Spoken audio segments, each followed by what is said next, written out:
강화도 겨울여행 코스 베스트 30. 선사시대부터의 유구한 역사를 간직한 섬 광화도. 갯벌과 바다 그리고 다양한 역사의 현장을 볼 수 있는 곳이죠. 코스는 광화도 북쪽, 교동도, 성모도, 광화도 남쪽 순입니다. 강화도에는 어떤 겨울여행 코스가 기다리고 있을지 한번 가보실게요. 첫 번째 방문지는 레트로한 감성 넘치는 공간, 실제로 운영되었던 폐공장을 리뉴얼해 카페와 갤러리로 만든 조양방직입니다. 1933년 민족 자본으로 설립된 가장 오래된 공장이라고 하네요. 카페라고 하기엔 크고 갤러리라 하기엔 조금 작은 편인데 이곳저곳 둘러볼 거리 많은 공간입니다. 근현대사를 둘러볼 수 있는 박물관 같은 느낌이 나요. 예전에 화장실로 썼던 공간인 듯 보입니다. 변기 부분은 막아놨는데 화장실이 엄청 좁더라고요. 시간이 멈춘 듯한 묘한 분위기가 매력적인 공간입니다. 조양방직에서 유명한 곳 중 하나인 금고가 있는 곳입니다. 황소가 금고가 있던 건물 위에서 자리 잡고 있네요. 이곳이 현금과 금괴가 가득 있었던 곳이라고 합니다. 여러분 모두 부자 되는 기운 받아가세요. 카페 내부도 규모가 상당히 크며 웅장합니다. 음료 가격이 7~8,000원으로 카페로 생각하면 단가가 높은 편입니다. 볼거리 많고 근현대사 미술관 관람을 한다고 생각하시면 좋을 듯 하네요. 두 번째 방문지는 한옥과 성당이 합쳐진 독특한 분위기를 연출하는 최초의 한옥 성당으로 알려진 대한성공회 광화성당입니다. 주변은 고즈넉한 분위기로 성당보다는 절의 느낌에 가깝습니다. 성당 건물이 한옥 스타일로 상당히 멋스럽습니다. 건물 내부는 바실리카 양식을 따르고 있다는데 웅장하고 멋있습니다. 내부에서 성당에서 들을 수 있는 성스러운 음악이 나오는데 건물 내부의 느낌과 함께 상당히 신비롭고 성스럽게 느껴집니다. 성당에 대해 문외한이지만 그냥 보고 듣는 것만으로도 마음의 평안이 느껴져서 왠지 느낌이 좋았던 곳이었습니다. 1900년도 건축 당시의 모습을 잘 보존하고 있는 역사적으로나 미적으로나 훌륭한 가치가 있는 곳인 듯 합니다. 세 번째 방문지는 광화성당 바로 옆에 위치한 조선 후기 철중이 왕위에 오르기 전 19세 때까지 살던 집 용흥궁입니다. 성당이 바로 앞에 보이기 때문에 성당 보시고 둘러보시면 됩니다. 솔직히 말씀드리면 딱히 볼만한 것은 없습니다.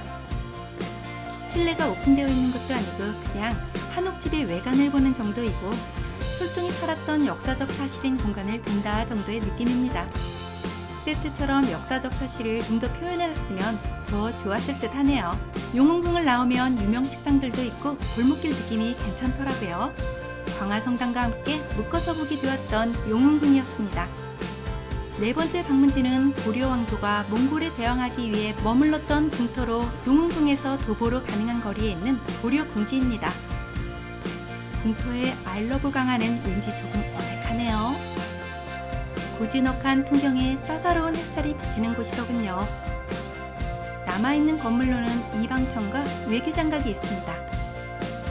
외교장각은 조선 종조 때 왕실 관련 서적을 보관할 목적으로 만든 곳이랍니다.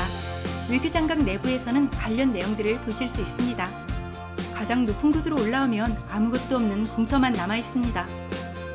궁을 재현해서 만들어놨으면 더 좋았을 텐데 조금 아쉽더라고요. 햇볕이 잘 들고 따사로운 느낌이 있는 고려 궁지였습니다. 다섯 번째 방문지는 선사시대의 지도자의 무덤으로 2~3천년 전 역사의 모습을 볼 수 있는 강화 고인돌 유적입니다. 공원처럼 조성되어 있고 바로 옆에 박물관이 있습니다. 둘레길처럼 걷다 보면 이런 움막들도 있습니다. 선사시대 때는 이런 집에서 생활했다는 것을 볼 수 있습니다. 우리가 고인돌 하면 떠오르는 이미지에 정확히 부합하는 고인돌입니다. 고인돌도 여러 형태인데 가장 고인돌스럽네요. 저렇게 무겁고 큰 돌을 이런 방식으로 옮기는 거였군요. 한 바퀴 둘러보다 보면 여러 고인돌 형태가 전시되어 있습니다. 역사책에서나 보던 실제 모습을 볼 수 있고 산책하기도 좋은 공간입니다. 여섯 번째 방문지는 교동도로 넘어가서 평화의 섬 교동도에 대한 설명과 체험을 할 수 있는 공간 교동도 제비집입니다. 교동도는 출입 신고를 하고 방문증을 받아야 돼서 검문이 있습니다. 1층에 들어오면 멀티 스크린이 있고 다양한 정보를 볼 수 있습니다.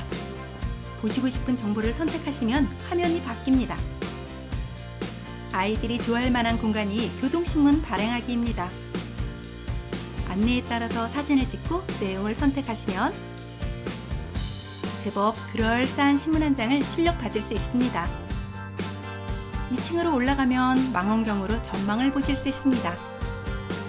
7번째 방문지는 교동도 제비집 바로 옆에 위치한 시간이 멈춘 듯한 레트로 감성이 넘치는 대룡시장입니다. 이곳저곳을 둘러봐도 모두 세트장이 아닌가 싶은 느낌이에요.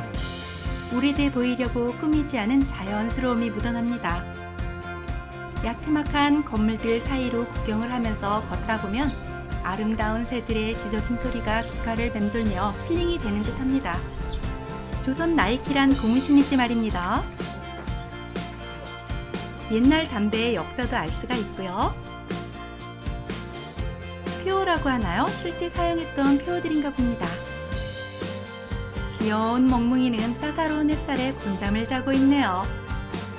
감성 넘치는 다방이길래 들러서 쌍화차도 마셨는데 쌍화차의 맛은 토토로그 채널에서 다시 다뤄보도록 할게요. 시간이 멈춘 듯한 아기자기한 곳 대룡시장이었습니다.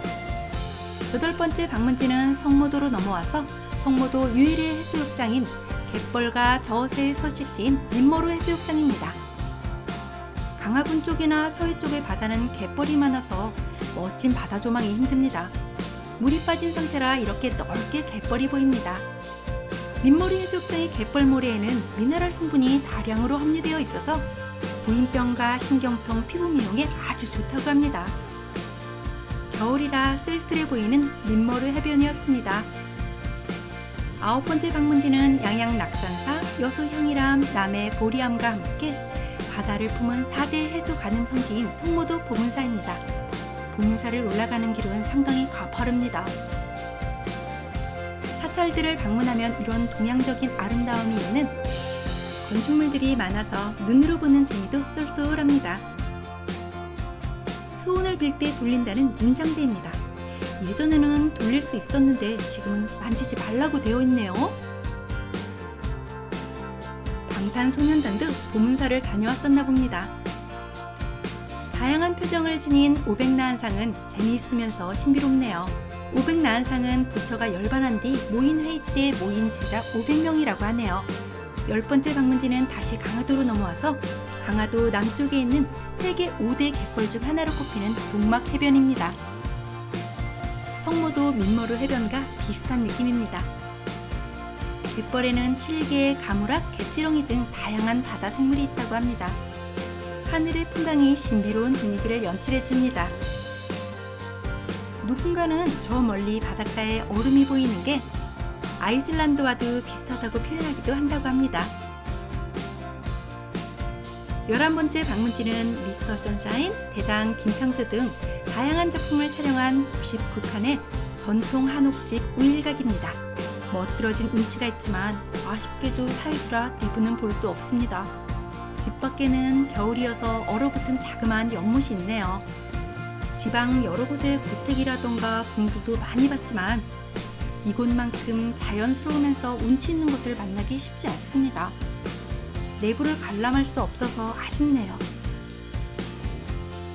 멋들어진 현판에서는 기품이 느껴집니다. 내부를 볼 수 없어 아쉽지만 멋들어진 우일각이었습니다. 12번째 방문지는 조선시대 강화해협을 지키던 요새 강화 12진보의 하나인 강화도 제1부대 덕진진입니다. 전날 눈이 왔던 터라 소담이 쌓인 눈이 아름답네요. 이곳은 남장부대라고 대포 신문이 설치된 곳입니다. 당시에 엄청난 화력을 담당했을 대포가 멋지네요. 고종 4년 때 흥성대원군의 명으로 외국 선박의 출입을 통제하겠다고 세워진 경고비입니다. 13번째 방문지는 몽골의 침입을 대항하기 위해 세운 성으로 신미양요 때 치열한 격전으로 아픈 역사가 있는 광성보입니다. 이곳은 공원처럼 조성되어 있어서 걷기 좋습니다. 봄이나 여름에는 푸릇푸릇한 느낌인데 겨울이라 쓸쓸해 보이네요. 강송보의 끝자락에는 용두돈대라고 광화해협을 지키던 천연 요새가 있습니다. 비장함이 느껴지네요. 강화도 겨울여행 코스 베스트 재미나게 보셨나요? 다음에도 재미있고 즐거운 여행지로 찾아뵙도록 할게요. 영상이 유익하셨다면 구독과 좋아요 부탁드려요.